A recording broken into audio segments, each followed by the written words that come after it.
वडील माझे प्राथमिक शाळेमध्ये, जिल्हा परिषद प्राथमिक शाळा सिंदगाव या शाळेत खिचडी बनवण्याचं काम करतात. आई आपल्या घरी शिवणकाम वगैरे करते.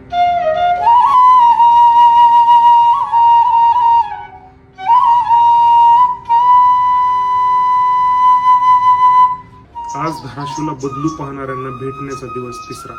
धाराशिवमध्ये फक्त बोटावर मोजणे इतके लोक राहिली आहेत जे धाराशिवचा सांस्कृतिक वारसा जपतायत.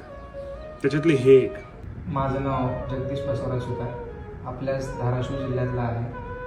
माझं गाव सिंदगाव तुळजापूर तालुक्यातून छोटंसं गाव आहे. 10-15 विद्यार्थी, 1,500 महिन्याचे 15-20 हजार. 15-20 हजार हे म्हणायला 15-20 हजार आहे. जास्तीत जास्त माझ्याजवळ आलेली अमाऊंट म्हणले तर महिन्याला जर येत असेल तर ती 6,000 येते.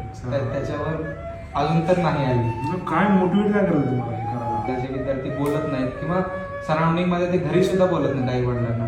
ते आज नुसतं बासरी वाजवतात दिवसभर, असं पॅरेंट्स मला रिव्ह्यू देतात. कला साधना सामाजिक संस्था मुंबई इथं फार असं मोठा कार्यक्रम नाही, 5-10 मिनिटच, पण दिग्गजांच्या समोर वाजवण्याची संधी आली, ज्यांना आपण टीव्ही वरती बघतो. सगळ्या गोष्टीतून कलाकारांना नारळ, शॉल आणि वाहवा करून हे सगळं केलं जातं, पण फायनान्शियली स्टेबल नसतो कलाकार. तोपर्यंत हा स्ट्रगल वाटतो कलाकाराला, जोपर्यंत सेट होत नाही.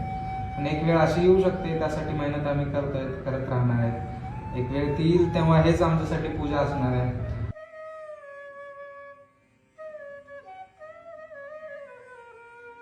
बासरीच्या जीवावर धाराशिवची संस्कृती जपण्यासाठीची लढाई सुरू आहे. धाराशिवचं नाव पुणे, मुंबई सारख्या मोठ्या मोठ्या शहरांमध्ये लौकिक करण्यासाठीचे प्रयत्न सुरू आहेत. हीच ती लोक आहेत जी धाराशिव बनवतात.